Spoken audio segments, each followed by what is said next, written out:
What is up, everyone? Welcome back to the Talking Sports Podcast right here on YouTube, Apple Podcast, and Spotify. And as always, sponsored by Underdog Fantasy.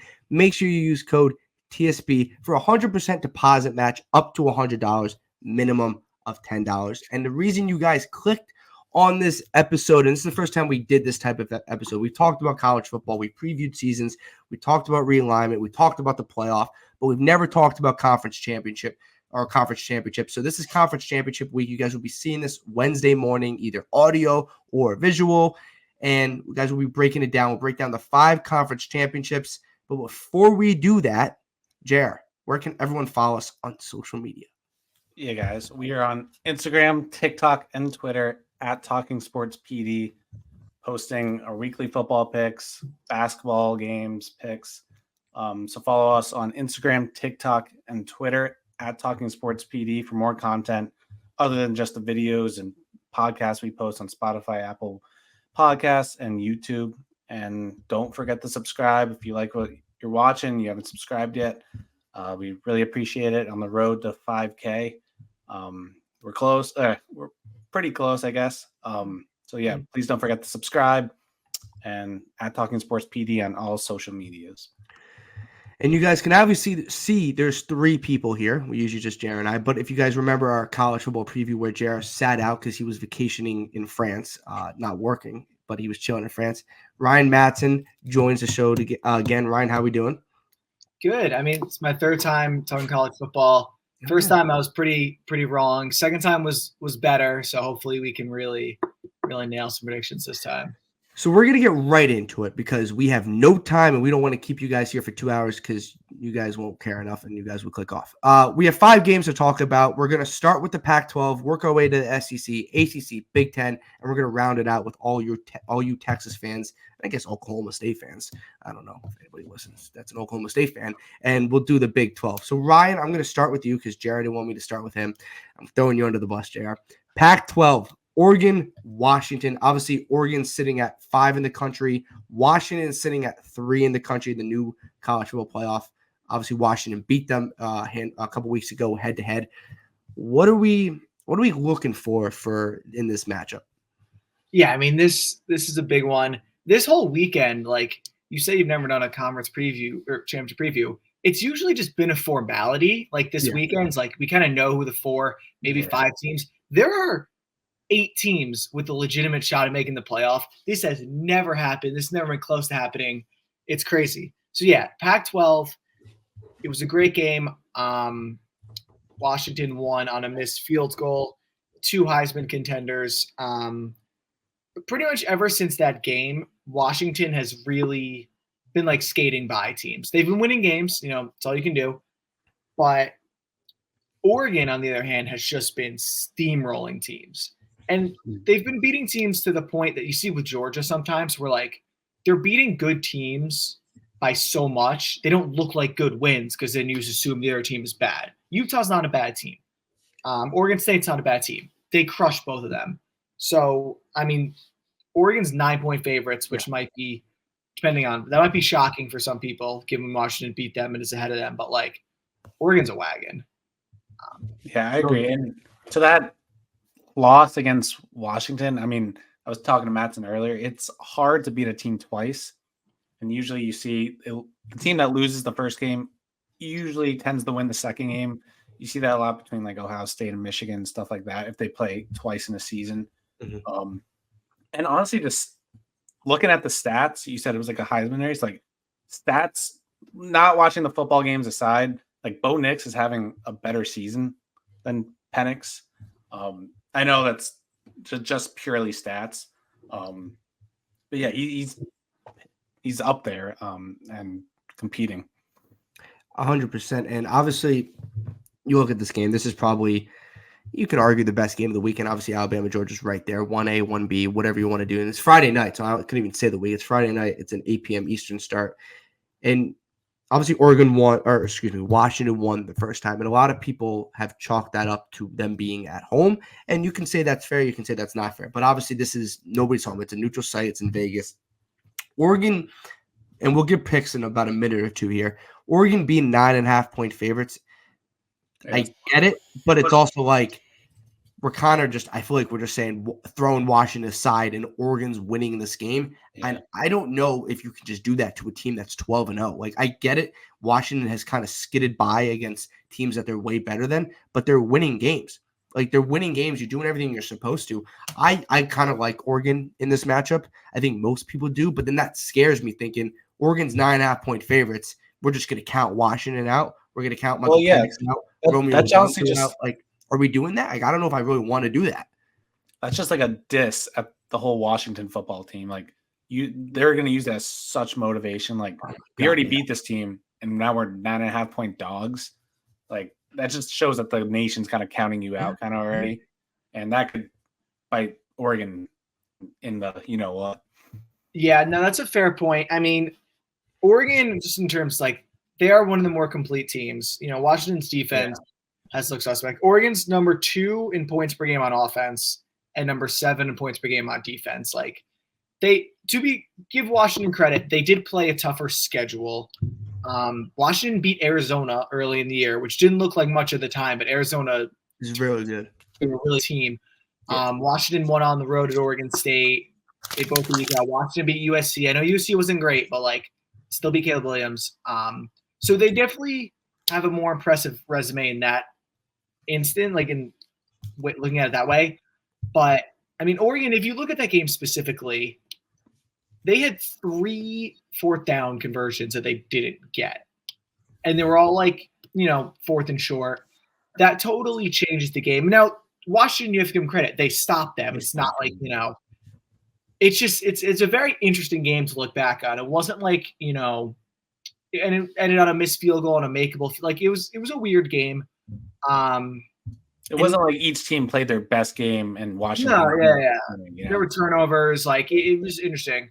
Now, like playoff wise, the committee really likes Oregon to have them at 5 when over Texas and Bama. So if Washington wins, they're obviously in.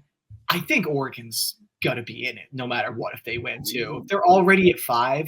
Mm-hmm. Yeah, if they win and they're not in it somehow, it's kind of beating the number 3 team in the country. I mean, This also feels like, and I guess you can say this with Alabama, but I don't think it's as cut and dry. But this feels like it is the only matchup, in my opinion, this weekend that both teams win and they're in. Because I do think there's a scenario in SEC, and we'll get to the SEC game next, where Alabama wins and they're not in. It just could happen because of Texas.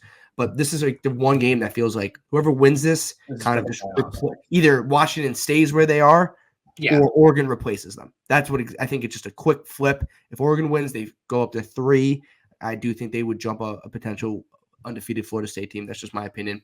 Yeah. And if Washington wins, they stay at 3. And you know what? We all doubted Washington if Washington wins.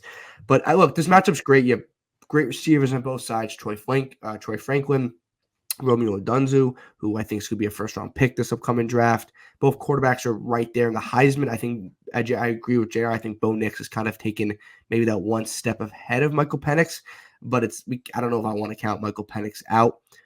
Anything else you guys want to say before we get into our quick game picks? I will say just from like maybe like a little X factor in this game, we all know, you know, both teams could throw the ball, but I think also Oregon's a little deeper in their running backs and have not a much better running game. I mean, you look, Johnson's got 961 yards for Washington, and then Irving's got like over 1,000 for Oregon. So it's like pretty similar there, but just the depth in the running back, like the next best running back in Washington has 30 carries on the year. And then you look at James, the next best on Oregon's got 93 and like over 600 yards.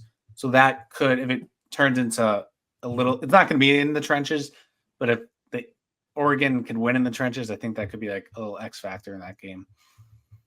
Also, Ryan, anything else you want to touch on? Yeah, I think the coaching matchup will be very interesting again. I mean, Dan Lanning's been a very aggressive coach both times against Washington, and DeBoer, if you watched the game last week, had a crazy 4th and 1, go for it, reverse pitch to Odunze. Like they could stop 25.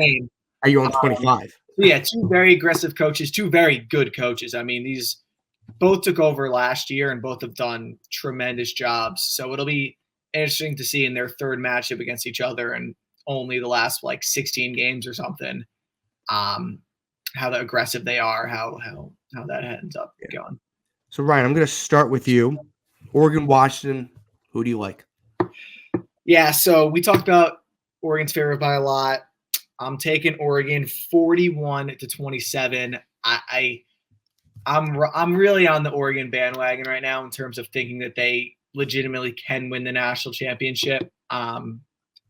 I like what they do on both sides of the ball. Just that game against Oregon State was really impressive. I know Jonathan Smith's like goes out the door, but they've just been so commanding early in games, just putting games away. I think they'll get up big, and then Washington will be playing catch up. So, Matthew, you say 41-27? 27, yeah. Oh, so you think they're gonna win? I think they game? cover. They cover. I think, yeah. Okay, that's fair. Jared, what do we got, man? I thought I was going to – I don't know why. Coming into this, I thought I was going to be the one picking Oregon. You guys are going Washington. But I'm going Oregon too. I think I don't have an exact score that I'm going to pick. The spread, I think Washington covers the spread. I think it's going to be a close one like the last one. However, I do think Washington's going to sneak out with the win. But I think Washington will cover the 9.5 spread. I think we're all going to sneak out with the win. I like Oregon, so that makes me feel like we're all going to be wrong because if you watch any pregame show, when everybody picks the same team, then it goes trending about 3 hours later because that team lost. Yeah, let's put the graphic out. So that kind of looks like us. I'm going to go Oregon. Jared and I do, obviously, like you said in the beginning, we do our social media picks. We do 5 college football picks each week. I went Washington originally. Jared, I don't know what you went. I think you went Oregon the first time they played, but I don't remember. I think you went Oregon. I went Washington, and they obviously won. I like Oregon. I like Oregon winning by 3, 34-31. So I do think it's going to be a lower scoring game, you guys. It's still 34-31. Yeah, Just college football's on crack half the time. So I just think I like Washington to cover. Like I think I don't know if Oregon just blows them out because I do think Oregon's defense has gotten better and they're better than Washington's defense, but I'm not going to sit here and just be like Kellen DeBoer just doesn't lose games. Like his coaching record, I don't have it at the top of my head, but it's incredible. Michael Penix at Washington hasn't lost a lot of games. So I like Oregon. We all like Oregon. Let us know in the comment section what you guys like if you're going Oregon or you're going Washington. Okay. Second biggest or the biggest, whatever you want to say. If you're an SEC fan, you think every SEC game is the biggest, but that's whatever you want to talk about with the SEC. The University of Georgia, who have not lost a game since all 3 of us were born, and Alabama, who are 8 in the country, sitting at 11-1, which is crazy that they're 8 in the country. But they're 11-1 with the only loss being a home loss at Texas week 2. Georgia is 6-point favorites. This is a classic SEC matchup. Ryan, I'm going to start with you. What are we looking for? Yeah, I mean, well, I think, though, you could argue the Oregon-Washington game is better. This is definitely the most important game or the game that's going to have the most domino effect on the rest of the weekend. Like, I think whoever wins that first game will just be the 3 seed. This game could go so many different ways. And it really, if you remember when I was on this is a mirror image of 2 years ago when they played. Georgia's undefeated. Alabama lost early and then got together and then almost lost at Auburn. The exact same thing happened 2 years ago. And Alabama beat them up, surprisingly, beat them up in the conference game. Now, Bryce Young's not on this team. Jameson Williams not on this team. But aside from what happened this week, but games at Auburn are always weird. Like that happens. Alabama's been really good since early October. But Georgia hasn't lost a game since then. I want to talk myself into Bama winning because it would create so much chaos. But just every time you pick against Georgia, it just comes back to bite you. You feel like, and you and I've talked about this, just having conversations and texting and all that stuff. You feel more on Alabama train than, I'm not saying most people, but more than I've been on. But Georgia, Alabama, they've met a couple times over the last couple of years. What are we liking for in this great SEC? Oh, I mean, yes, Alabama's got that one loss to Texas, but you could also chalk that up to early in the year, and they're a different team now as well. 100%. And like you mentioned, Matson, the Auburn game happened last year. It's also a rivalry game. Yeah. So, I mean, that has effect on the game, and they just got their way out of that game. They won it at the last second. or very last seconds. And you could pit that up as just momentum going into this game. And I honestly think I'm not going to get my pick, but I mean, yeah, Milroe's been playing really well. And yeah, I mean, they got a lot of momentum coming in this game. Georgia, like you said, hasn't lost. The thing is, like, they haven't lost this whole year, but their season could just come down to this one game, which is kind of crazy. It's the last game of the year, and just ruin their season. I'm favoring one team here. I'll tell you that later. But like we said, Washington, Oregon is going to be close to a shootout, and then this game is going to be, I think, played in the trenches, like always, like in a classic SEC game. But yeah, it should be an exciting one. 100%. And obviously, most rivalry games are close unless it's Virginia Tech, Virginia. But Alabama was this close. When I mean this close to having a 2-loss team and being completely out of the playoff picture and just trying to ruin Georgia's season. And people kind of want to forget that Jalen Milroe ran past the line the play before the previous play. It almost cost them everything. And I guess he wants the Heisman. But that's his opinion, whatever you want to say. No, but I agree with you, Jerry. He's been since the beginning of the year where I think people forget that USF performance where they scored 17 points and they were just throwing quarterbacks in there with Ty Simpson, Jalen Milroe, Tyler Buckner. Like, it was a crapshoot at quarterback for Alabama. And I think we always think they have a chance because Nick Saban, you always have a shot. But that quarterback situation looked bleak, and Jalen Milroe has kind of progressed into a legit starting quarterback, and he's been really good. He feels like a guy next year that could 100% be in the Heisman race. I kind of see that along with like Carson Beck. I don't think Carson Beck on the side of Georgia is getting enough credit because he's been great this year, and I get it. He's not that flashy high 5-star quarterback that they have in Brock Vandagriff, but Georgia excels with the Stetson Bennett's of the world. Obviously, they won 2 national championships with him. Carson Beck. He's been great. And I don't think Georgia's defense is as good as it's been in years past, which is nearly impossible because they had 2 of the greatest defenses ever in college football. So it's kind of hard to do that for a third straight year. But I like Carson Beck, and I like what they're doing. And Ryan, you and I text every week, Georgia's down 7-0. Because they're always down 7-0. They're always down 7-0. And then they boat race teams. They boat raced Ole Miss, like who's a 10-win team. Like, and they, credit to Missouri. Missouri played a close game. This Georgia team, I'm not going to be honest with you, I'm not going to pick against them until like they prove me wrong because they are too good. And with Brock Bowers, every third down, he's open. It's just crazy. Brock Bowers is always open. It's just one of those type of things. It's a great matchup, but Alabama against Auburn, I get it. You can chalk it up to a rivalry game, and you can 100% do that. They scared me with that performance. Yeah. Now, that wasn't a good performance against a really bad Auburn. Not really bad, a bad Auburn team that just lost to New Mexico State. Yeah. And I get it's a rivalry team, but you're way better than that. That game should never have been close. For sure. And I was going to say what you said about Carson Beck. I mean, he's been really good since September.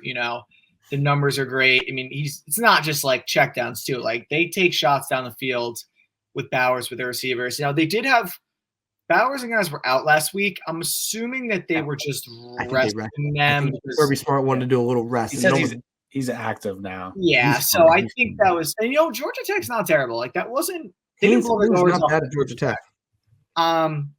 Yeah, I think this will be a high-scoring game too. I mean, both of these defenses aren't, your typical, like, 2011 Alabama or your Georgia 2 years ago.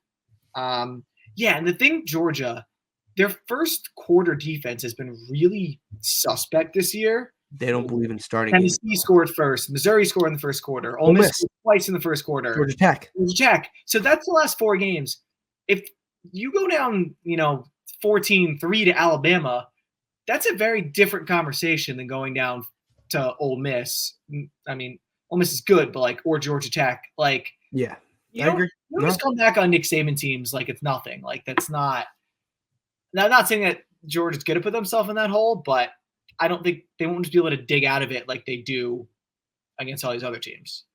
Yeah, I was going to mention that as well. Like you mentioned, Georgia goes down early against, not bad teams, they're good teams, but not like Alabama caliber. If you're playing in this championship game, you can't afford that. You're playing against a team where you can't go down. Or if you do go down, we haven't seen you beat a team like this while you were down, like with this team, obviously years past. But yeah, so it'll be interesting to see how they come out as well against a defense and a team like Alabama. No, I 100% agree. Obviously, Nick Saban, Kirby Smart. Alabama's defense is not as good as they've been in years past. Their O-line's not as good as they've been in years past. They don't run the ball as well. This is one of the lesser Alabama teams, but they look like a Pac-12 or like a Big 12 team in terms of like the way they play. Yeah, which scares me because this Alabama defense is not great. Like LSU was scoring at will against them. Auburn's quarterback draw or their quarterback running play was just eating Alabama. We're this close to Alabama having 2 losses if Hugh Freeze wasn't brain dead and blitzed 2 people and had a quarterback spy on 4th and 25. To be fair though, like that was a bad play call, but Jalen Milroe still made.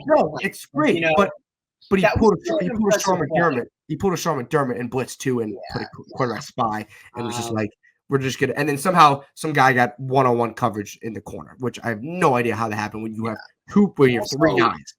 This is crazy. Just more like from the impacts of this game. I mean, we're sitting here talking about 1 Alabama with some good wins and like a not bad loss, and they're ranked number 8, and like they should be ranked number 8, which is the crazy. Any other year, they're number 3 or number 4. Like minimum. Here's like not about this game, but if Georgia Alabama wins, like with Georgia, Alabama, or Texas, which one do you think's getting in? Texas. There's this just idea among I think SEC people that Georgia's like safe because they were 2 years ago. I don't think that's the case at all, depending on what happens. Because you'll have Michigan. In that scenario, it's Georgia who wouldn't be in, I would think. It just depends what happens in the other games. I think Alabama should be in if they win. Well, so the thing is, you can't put – the thing is, it's a weird thing. Like, I think Georgia's a better team than Texas. I think nobody's going to argue that. You can't put Georgia in over Bama because Bama just beat them. So that kind of puts them behind them. I'm staying strong on this, and I might be wrong on Sunday. It only happens, obviously, like Jared said, if Alabama wins. There's no way you can put – there is a way, but you cannot – I don't think you can put put Alabama over Texas. Texas went in early. It's early in the season. We're gonna get down a rabbit hole in about 2 seconds here.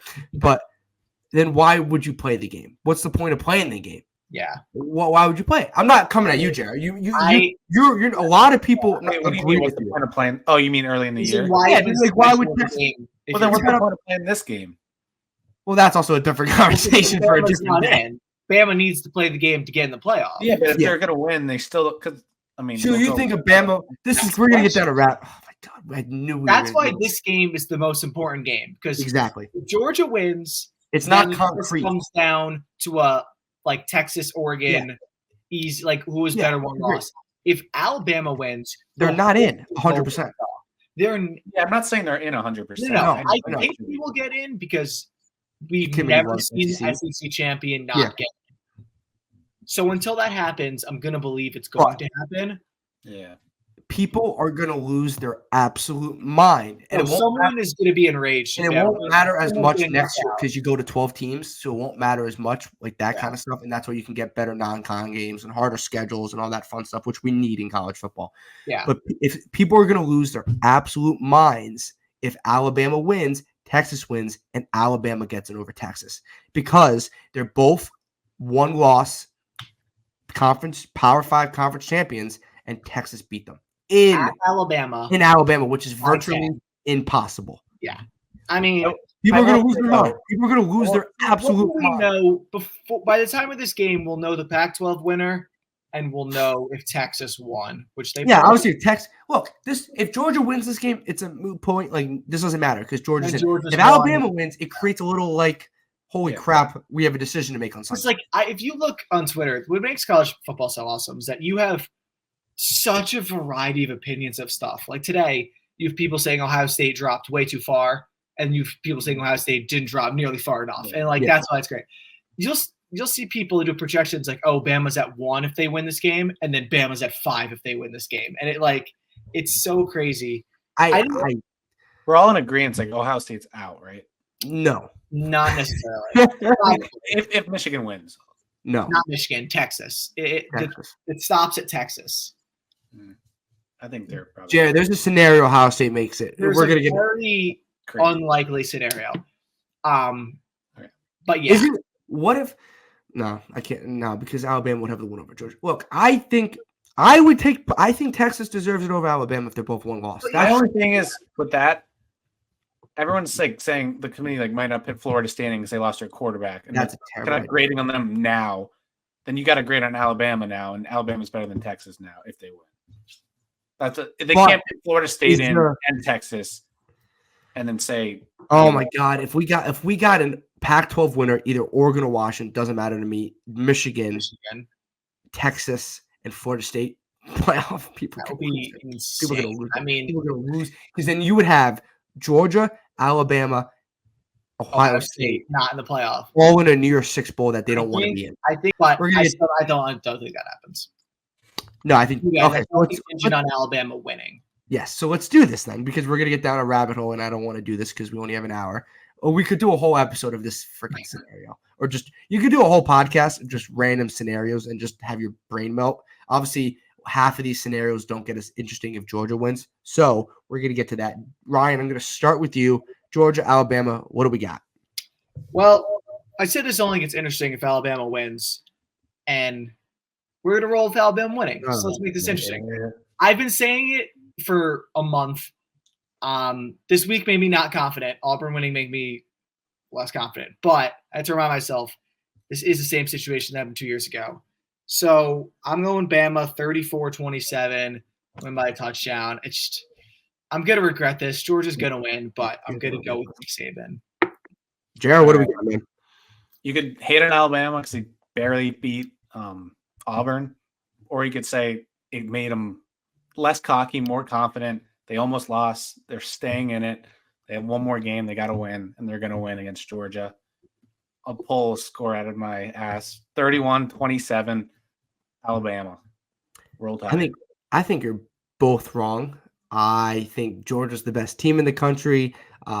They've won 12 in a row, obviously, to start the year. I think they're a better team than Alabama. I don't think we could have said that 2 years ago. Obviously, I think they have a better quarterback than Alabama. They have a better running back than Alabama. They have better weapons than Alabama. They have a better defense than Alabama, and they might have a better coach than Alabama.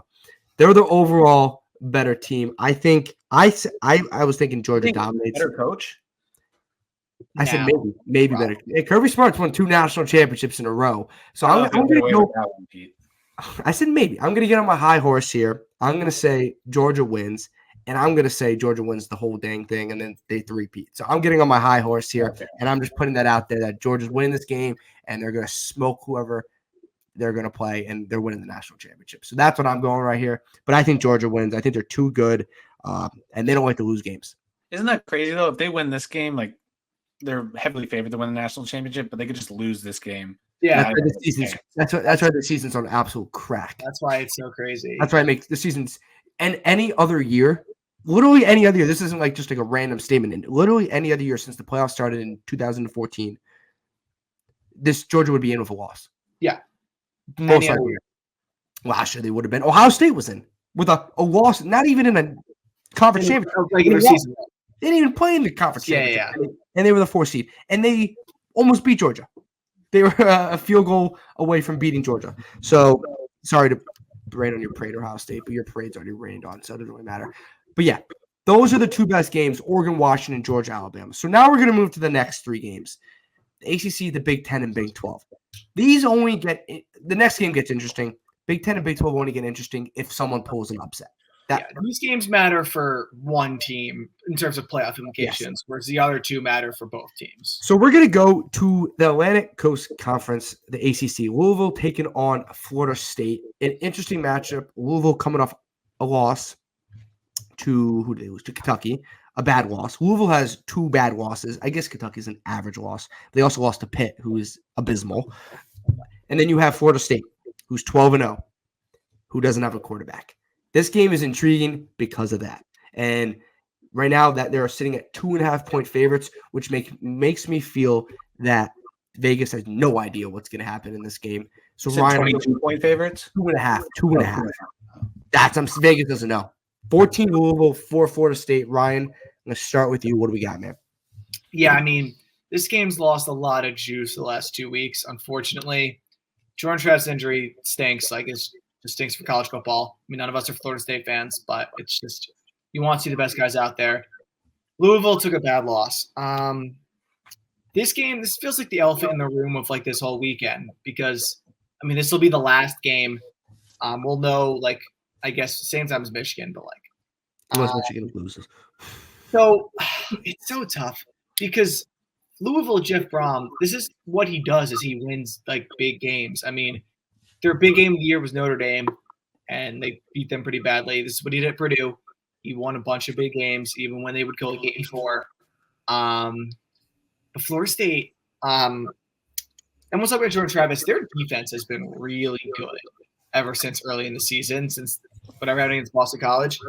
Their defense is giving up 4.8 points per second half this season. So less than a touchdown per second half. Shut down Florida in the second half yesterday. It's like Vegas. I really don't know. Like, it's hard to know what to expect from either of these teams at this point in the season. Well, yeah. Tate Rodemaker is your quarterback. It's not Jordan They still Travis. have the weapons, though. Oh, no, 100%. Johnny Wilson, Keon Coleman, 100%. Jared, what are we looking for in this? Yeah, it's a game that we don't know. It's one of those probably the one game this weekend that we don't fully have a grasp on. I mean, the thing, Louisville's hard to judge because, like you said, they lose to like Pittsburgh, but then they beat Duke. Like, what was it, 31-0? They killed them. Yeah. They killed Notre Dame. And then they beat Notre Dame, like you said. So it's hard to judge because they're playing a good team now. Could beat them, and I think deep down the committee kind of wants them to beat them. So kind of right off Florida State. Yeah. But Rodemaker, comes in. He's got Coleman, Wilson.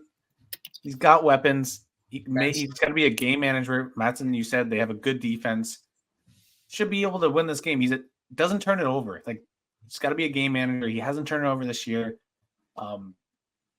He just can't lose them the game, and I think they win.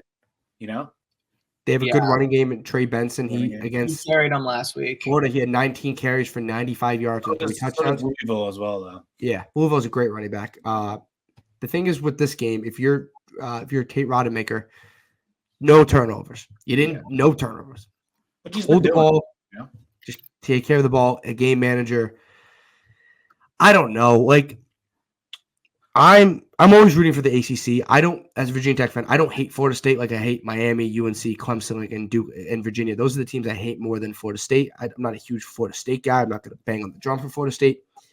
This is the one matchup where the committee does not want the favorite to win, more or less. They want Florida State to lose and never talk about them again. They don't want to deal with this because you're going to have a team at Florida State that if they win, it's hard to leave them out, and you cannot leave them out. It's just it's not the committee's place to do it. Florida State's gonna in this game against Louisville, and I know we're trying to stay away from the playoff talk, but it factors into exactly why this weekend is so important. Louisville's good. Like, they lose some weird games and they win a lot of big games. That's what Jeff Brom does. Like Ryan said, he won a lot of big games at Purdue against random top 10 teams, and Purdue was terrible. It's like Michigan State, it's Michigan, it's Ohio State. It's like, why? I have no idea. And this fits that description that he wins a big game that he's not supposed to win, even though he's only 2.5-point dogs. Like, those other games, he was double-digit dogs and all that kind of stuff. Florida State's going to have to run the ball, rely on their defense. Tate Rodemaker's just going to have to give it to his weapons, let them make plays. Florida State, in every facet, is a better team than Louisville. We all know that. But with the quarterback question, I don't know. Like, I really don't know. I don't think Vegas knows. This spread is 2.5. Like, that's like, I don't know. Yeah, if you told me that Florida State comes out there and their defense dominates, they can like run after catch plays, and they just blow out Louisville, I really wouldn't be that surprised. Blowout? I really wouldn't be, because their roster's so much better. But if you told me that they've like a fumble in the first quarter and then maybe a bad interception, and then Louisville's run game gets going with Wisconsin transfer Isaac Correndo as their backup, like change pace guy, shout out. But they've got off it too. The Louisville Kentucky loss really is a bummer because it takes a lot of juice out of this one. a one-loss Louisville. Are they making? I'm totally joking. Yeah, like they wouldn't have made it anyways because that Pitt loss is so bad. In a different year, they would have. You've talked about how the committee is rooting for Florida State to lose, which I think is true. I think just a large portion of neutral fans are rooting for Florida State to lose. And I think that's fair. I think, to get on my soapbox a little bit here, there's a difference between saying, I hope Florida State loses because I don't want to watch them get blown out in the playoff. That's totally fair. Then there's still people who are saying, if Florida State wins, they should not get in because they're not one of the four. I'm with you on that. I don't think that's fair at all. It's not the college football invitational. It's the college football playoff. If Patrick Mahomes tore his ACL tomorrow, no one would say that Chiefs shouldn't make the playoffs. You know, a football team's more than one player. Will Florida State probably get smoked by Georgia or Michigan? I don't know about smoke, but probably. I don't think Michigan. The team, if they win, deserve the opportunity to at least prove people wrong. Playoff isn't for a month. You can get a lot of practice in with Tate Rodmaker in a month. That's what they're banking on. Florida State. They're banking on escaping this game, getting to the. I agree with you. I'm on the train of, as a neutral fan, as all three of us. Jared doesn't have a team. I'm a Virginia Tech fan, and Ryan's a Wisconsin fan. Nobody has a dog in the race. Obviously, Ryan's going to root against Michigan every time they step on the field, but that's different. So it's one of those type of things where, like, if we want to see the most competitive games, we don't have Florida State in. It's a matter of fact. Without your quarterback, they're not going to be able to compete against Michigan and Georgia. I don't think. I think Georgia would absolutely smoke them. I think it would be they would boat race them. Georgia boat races every team that's like not Alabama. So it's one of those type of things. But you cannot keep. I agree. I'm not going to try to repeat it, but you cannot keep them out just because they don't have a quarterback. Well, yeah, I also think it's not how that works. If the committee was going to drop them, they would have already. I mean, they've had 2 weeks. They've had 2 chances to drop them without Jordan Travis. And they're still 4. They're still 4. You just got to go take care of business here for Florida State. Yeah. Go take care of business, and then, like, it's out of your hands. You've done all you can do. All you can do is go undefeated. They beat LSU. I mean, LSU finished being 9-3. It's not like that ended up being a bad win. I mean, LSU's ranked, 13, 14? And they beat them handedly.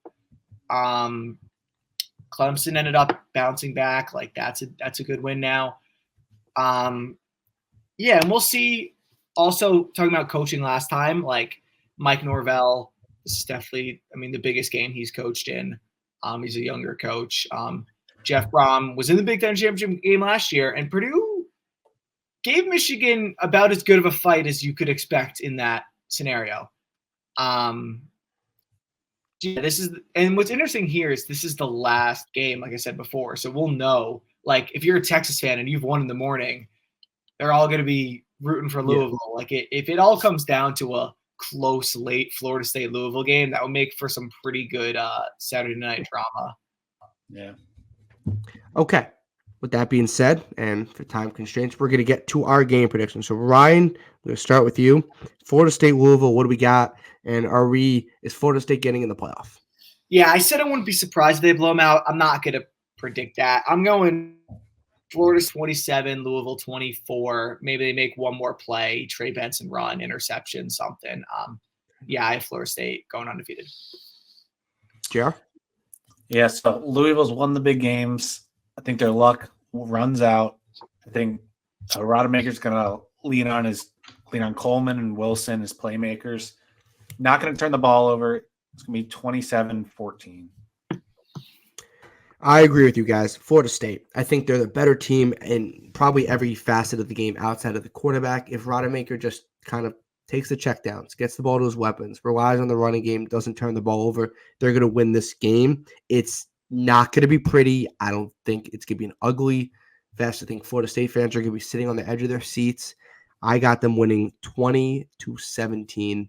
I think they win on a game-winning field goal, and I think Texas fans get a little heartbreak on Saturday night. So I think it's a close game, but I'm in agreement with all two of you guys that I think Florida State takes care of business, and then makes the committee fall over in their chair because they're all old. But that's a different conversation. Fourth game, and obviously the next 2 games we're gonna kind of not breeze by. But if you guys are still listening right now, we appreciate it. If you are on YouTube, like, comment, and subscribe. And if you're on Apple Podcasts, Spotify, subscribe, follow, write a review, send it to a friend. Oh, and also, make sure you subscribe to the YouTube channel and also tell a friend. Tell one friend, then he tells a friend, then he tells another friend. It's always good to tell friends about YouTube channels. So, Big Ten Championship. I don't know where I was going there. Big Ten Championship. Big Ten Championship. Michigan versus the worst offense I've ever seen in Iowa. This game is at 8 p.m. on Fox. So this game is going on at the same time as Louisville, Florida State. So we could either be seeing some chaos if Iowa was making this a game, which would nobody's talking about Iowa winning because they're probably not. But this is 16th ranked Iowa, second ranked Michigan. Michigan is 23-point favorites in a conference championship game. Ryan, I'm going to start with you. What are we looking for? I mean, this one's for all the Big Ten sickos out there like me. I mean, I was at the Wisconsin-Iowa game this year. It was about as ugly of a football game as you can imagine, but that's just every Iowa football game. I mean, they are the funniest team in the country. They fired their offensive coordinator mid-season, and they're 10-2. They should be 11-1 if they just didn't call the refs didn't call a fair catch on a punt return against Minnesota. It's mind-boggling. And they're missing like their best tight end. They're missing their cornerback, who's going to be like a first-round pick. And their quarterback. It's insane. And they just find ways to win these games. They had no business winning that Nebraska game. They have no business winning most of the games they win. But Kirk Ferentz, that defense, they just find a way. I mean, they're not going to find a way against Michigan. Iowa's point total, I think it was on DraftKings, is 6.5. It's a craziest thing ever. Points. They're not projected to score a touchdown. It's incredible. Their quarterback, Deacon Hill, was Wisconsin's third-string quarterback last year. Wisconsin is not exactly quarterback university. Nope. There's so many funny things to say about this game, but they're all just about Iowa. And I respect that Iowa. I respect Kirk Ferentz, what he does every year. But Michigan, I mean, and then you have Michigan, who's a wagon again. The question is just how can Iowa drag Michigan into the mud for long enough that Michigan starts to get nervous, Mm-hmm. I don't know. Probably Jared, not. what do we got? Yeah, so you guys know college football is not my specialty. So I could say I haven't watched a lot of Iowa games. You shouldn't. Nobody should. Looking at the stats, Deacon Hill, who's thrown under 1,000 yards, 48% completion percentage, 5 touchdowns, 6 interceptions. Yes. So in my head, I'm like, okay, maybe I'll give him the benefit of the doubt. He's not a rushing quarterback. He is a rushing quarterback. Nope. He has negative 78 yards on the year. How is that like? This is the worst offense in college football. It's incredible. It's like what? It's like the Steelers on Steelers times 10. You never believe it. It's Jerry, you summed it up perfectly. There's no need to go crazy in depth. Iowa is one of the worst offenses we've seen in college football. But credit to Kirk Ferentz. 10-2. They've beaten who did they lose to? Minnesota, and what was the other loss? Penn State. Okay. Who they got thumped by. This is one of those games, and Ryan, you were perfect on your analysis on this. This is one of the games where Iowa's just going to have to create chaos, block a punt, block a field goal, return a punt for a touchdown, do weird stuff, run the ball, control the clock. I don't know. Yeah, go block a punt, go sell out for a punt, do something weird, and then get into the fourth quarter at a 3-point game or a 5-point game, right? Whatever. Get into it in the fourth quarter to a one possession game and make Michigan make another play. Go make them make another play. I think they can, but make this a game. Give it a little competitiveness. It's just you're gonna have to win 12-10 or something. I don't know. Are we getting 2 touchdowns from Iowa? Yeah, they're not. Are we getting 14 points from Iowa? Are we getting a touchdown? That's just Vegas doesn't think so. I think they score a touchdown. It might be defensive. I want this game to be weird because I would love if Michigan lost because it's the one thing no one is talking about when we're now breaking down the playoff, because a Michigan loss creates just a ton of chaos. I don't even know what the hell happened to Michigan. I don't even want to It's talk something about that that. you're not even considering. That's what I'm saying. Is Cade McNamara hurt? Yeah, he got hurt. He broke his leg, I think. I mean, because this could have been Cade McNamara revenge game. I was going to say revenge game. They're not getting active on ESPN. No, ESPN they have him at least to like give intel on Michigan, which I know is like ironic with the whole Michigan thing this year. Yeah, Michigan answered the bell against Penn State, against Ohio State. They're gonna win this game. Iowa, I mean, their defense is great. Their special teams are great. Like they do all those things.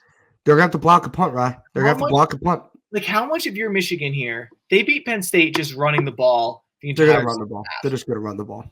Yeah, they beat Ohio State basically running the ball at the end of the game. You don't want JJ McCarthy to like. Not that he made a lot of mistakes. He hasn't. He's been good, but like you want to take all the variance out of this game if you're Michigan. You know. Like any opportunity for something to go wrong, just take it out. And then because you know Iowa's not going to go beat you. But also if you're Iowa in this game, like kind of like Louisville, you got nothing to lose. Like they're probably running like 10 trick plays. Like there's no for it. To not just go crazy. Do weird stuff. Run a fake field goal. Do all the stuff you never do. Because if Iowa loses, no one's gonna like. No, they're fine. Like say bad things about Iowa because they lost this game. It's not like Ryan May, you know, like no. Iowa pull out a fake field goal, pull out a Hail Mary, not a Hail Mary, a flea flicker, pull out an end around that you don't do. I don't know. Pull weird. Well, you also need weird. I think you do need weird stuff to happen in this game. So without talking about Iowa any longer than we probably should, and we probably talked about them 10 minutes longer than we should have because they're Iowa. Ryan, what do we got? Score prediction. I'm going absolute shootout for Big Ten championship game terms. Michigan 27, Iowa 13. I don't know how they get to the 13. Maybe a garbage time touchdown, maybe a block punt touchdown, but comfortable Michigan win, but I don't think they're just going to absolutely blow the doors off them. Jared, what do we got? I'm going to go, Michigan. I'll go 20. I like 27 to 9. 3 field goals for Iowa. No, knowing Iowa, it's going to be a touchdown and a safety. And they're going to safety. I was going to be up 2-0 in this game somehow. And you're just going to be like, whoa. I agree. I'm going to go Michigan. I would be utterly shocked. This is the one game where I would be like, I guess Oklahoma State beating Texas, but not even as shocked I would be if Iowa won this game. I don't think Iowa gets over the 6.5. I got Michigan 24, Iowa 6. And no one should be watching this game unless you want to listen to Gus Johnson talk about Maserati Marv, but he's not even in the game, so we can't. He's not even in the game, but he'll bring him up somehow. He'll call someone Maserati Marv and be like, okay. Yeah, comment down below what you guys got. We're going to go to the final game here. We're going to go a little bit quicker here because we're running out of time. The Big 12 Championship. Oklahoma State, Texas. Oklahoma State's 18 in the country. Texas is 7 in the country. Massive game for Texas. They probably need to win and a little bit of help if they want to get into the playoff. They're 11-1. Oklahoma State is 9-3. This game's a nooner, so I know we're going a little back in the day in time here. 14.5-point favorites. That's what Texas is. Ryan, what are we looking for in this game? Yeah, this is an interesting one. It's kind of maybe under the radar. I mean, first of all, Brett Yormark, the Big 12 commissioner, is so thankful that Oklahoma State did not choke against BYU.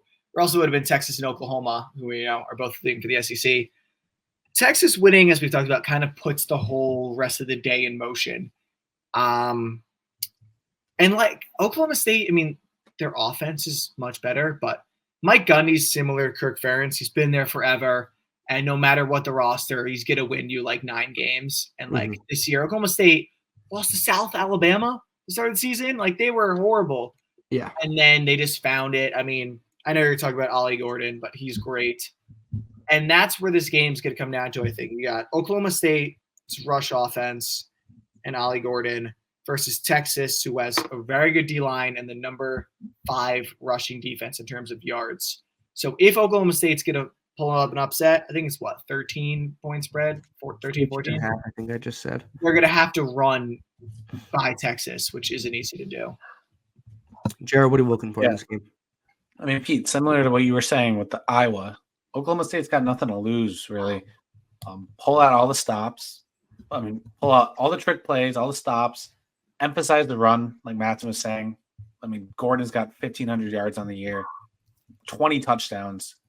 It's your strong suit. Yeah, he's insane. Do what you're good at and don't play their game and just go for it on fourth down, like you said, Pete.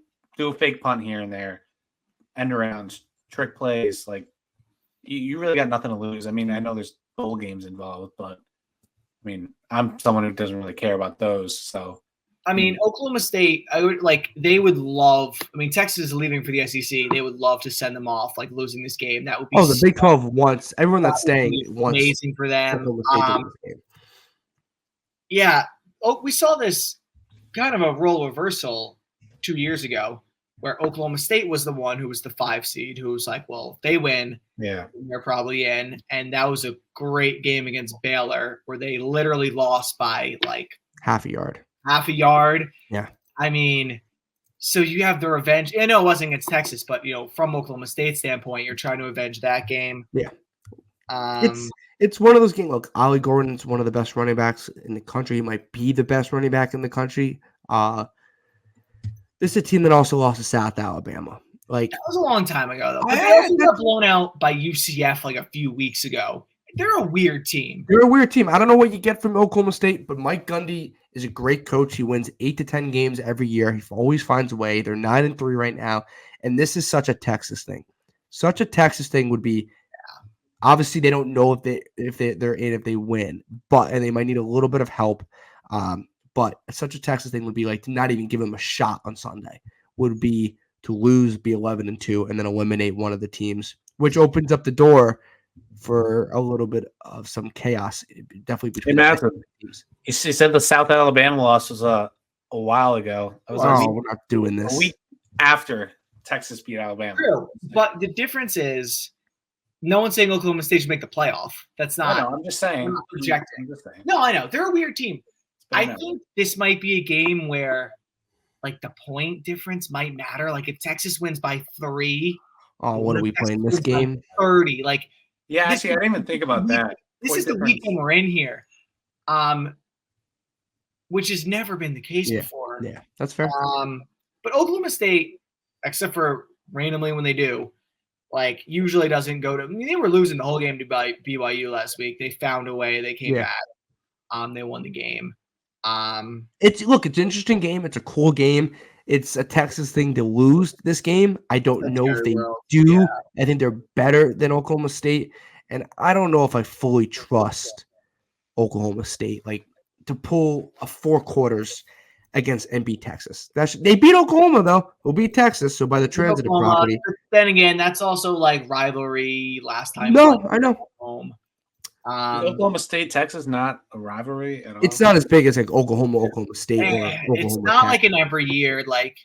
Yeah. But, I mean, Oklahoma State definitely doesn't like them.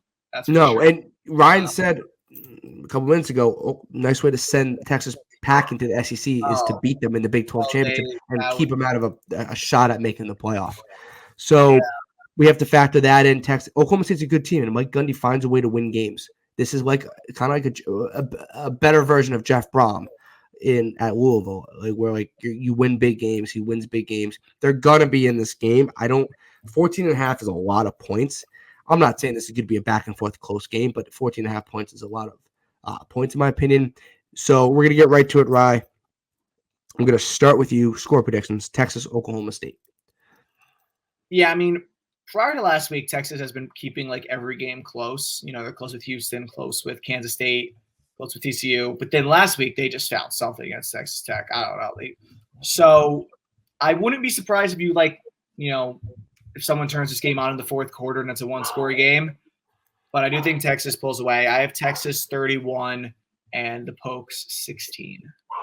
Jared, what do we got, man? So everyone's saying, Texas is more concerned with that. Who's going to win the SEC? They're just taking this game for granted. I'm going Oklahoma State. I think they get the upset. And I love it, man. Really talking about it as much. I like that. I think I'm going 24-21 Oklahoma State. I love it. I would love to see a Texas loss.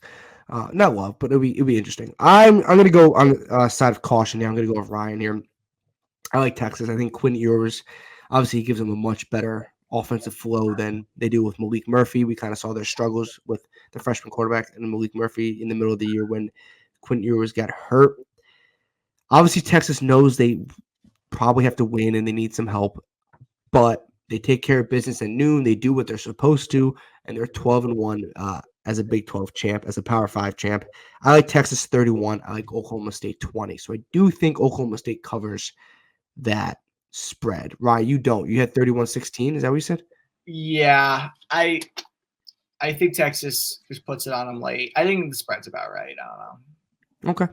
Awesome. Hopefully everyone enjoyed that episode. It was long and we talked about a lot. We broke down all the 5 conference championship games for you. Hopefully you guys enjoy the weekend. We'll definitely come back, and if Ryan wants to come back on, he can. It won't be for another month because they take forever. It's obviously a big gap in between, but we'll do a little playoff breakdown once the games are settled. We're not going to talk about it on Sunday morning, but we'll talk about it once the playoff is settled, and about a week before the playoff starts, we'll break it down and give you guys our predictions like we've done the last 2 years. Make sure you guys use Underdog Fantasy. That is our sponsor, Underdog Fantasy. Use code TSB. You guys have been killing it lately on the Underdog Fantasy. 100% deposit match up to $100, minimum of $10. Just type in Underdog Fantasy either on a mobile app or a website and use code TSB. And JR, where can everyone follow us on social media? Yeah, guys, we are on Instagram, TikTok, and Twitter at Talking Sports PD. Follow us for a lot more content. We post 3-4 times a week. Follow us on that. And don't forget to subscribe. If you're watching this now, haven't subscribed yet, we'd really appreciate it. And we're also on Apple Podcasts and Spotify. Ryan, any last thoughts before we get out of here? No, I mean, this should just be a great weekend of football. We haven't seen something like this in 10 years in terms of all 5 games mattering. So hopefully they're good games. I agree. Hopefully all games Friday night and into Saturday are great games. Like Jared said, if you're still watching right now, you're kind of a psycho because we just talked about Iowa and the Big 12 championship game. But thank you for watching or listening right now if you're an Apple Podcast or Spotify. We'll see you guys in the next one. Hopefully everyone enjoys college football this weekend. And this was the Talking Sports Podcast right here on YouTube, Apple Podcasts, and Spotify. We'll see you in the next one, and thank you.